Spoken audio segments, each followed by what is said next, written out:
I guess we can kind of jump right into it. You're presenting, the title of your presentation is Digging into the Dirty Details of Your Strip Till System to Build Biodiversity. Kind of reading up on the description a little bit, you talk a bit about, or you'll be talking a bit about crop root structure and soil resistance. So why is this, presentation topic and presentation as a whole, important for strip tillers to kind of take in and for them to be successful?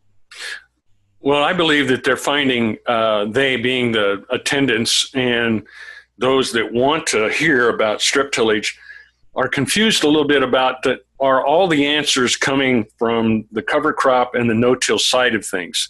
Mm-hmm. And I believe that we're going to be able to express to them, hey, let's look at the soil physical characteristics along with what happens with the soil organic matter, the living root, the crop that's in that soil. They work together, and to give them a viewpoint from that side of things. I'm going to be talking about it like similar to what a worm thinks and sees. I know a worm doesn't have any eyes, but give people a view from down under, and I hope that should open their eyes and open their ears. Kind of basing the foundation for everything from literally the ground up is kind of what it sounds like. Yes, sir. Yes, sir. Very much so. Right on. And kind of a segue off of that, obviously you'll be covering multiple topics within that presentation, but if you're, a farmer, just sitting down and, they take it all in and they're walking out that door to the next thing, what are maybe two takeaways that you'd expect them to have? There are two biggest points that they maybe previously wouldn't have known, before your presentation.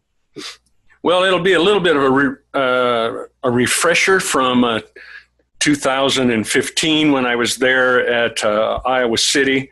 I want to be able to share with them, guys, it really is important to start things off right for that early seedling stage, and that's very, very important, and what happens in the physical characteristics and dimension of the soil. That'd be one. The second takeaway is we're setting your profile and your plant up for a great success. Mother Nature's going to have to cooperate, but we're setting it up for success, and I want them to know what we're doing as we set that up. Right on. And you mentioned that you did a presentation on the same topic in 2015. Anything in particular, anything new discoveries, or, you talk about that progression, for anyone that maybe sat in on that 2015 presentation and intends on doing the same thing this year, and anything kind of that's been bridged along the way, not to give away everything, but.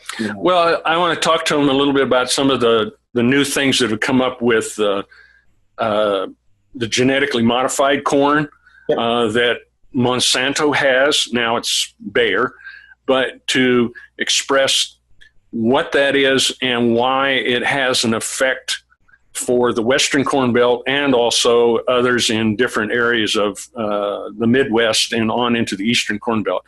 I want to express to them it's always important to dig roots. We're making a lot of splash in the industry that precision is very important, and I want to talk about nutrient placement that fits in with all of that. That's going to be vital. Sure. And what you kind of mentioned segues into the second thing that you'll be doing for the conference, technically after the conference, but that workshop at your place from 1 to 4 on that Friday. Yes. It kind of sounds like it'll be a bit of a kind of a visual recap of maybe some of the points you're bringing up in your presentation, and maybe some other details as well if you wanted to share. It is. It's going to be a visual representation of what I speak about, but then also to give people some secrets, so to speak, as to what really happens in a strip till system underneath the ground. And that will, in my mind's eye, help them understand this worm view is really, really important. And I'm hoping that growers will say, maybe I need to get my spade out and dig in the spring and understand what Mike Petersen was talking about, because a lot of farmers don't. They scuff the soil and they say it's good or it's wet or it's dry. We're going to dig a little bit deeper. And you have a lot of those nitty gritty characteristics that can, kind of make the difference. And, a lot of people are visual learners. So, you could see one thing on a video, you can see one thing in a PowerPoint presentation, but to actually physically see it, I'm sure can have some added value to these growers if they do end up attending. Oh yeah, I really want them to see what we're talking about when we talk about different pore sizes and why that is important. And I'm going to express to that. People are going to get a chance to see if we got a good amount of pore space, actually what happens with water. And because I'm going to do a demonstration right there in the field, and hopefully people will be right there and put their nose right up close so they can see it. Awesome. We're expecting a great turnout. And again, appreciate you being able to put that on for us.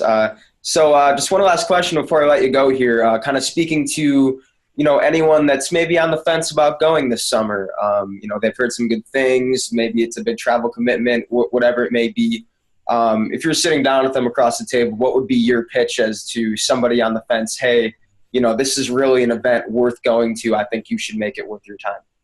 For those that are waffling, so to speak, we really want them to come and interact with people that are doing it, but also the scientists, the people that are the specialists out there that know strip till in and out. I've been at it since 1985, and I believe that there are so many more clues on how we can help folks do a better job. Come and find out. This is the place to have it done.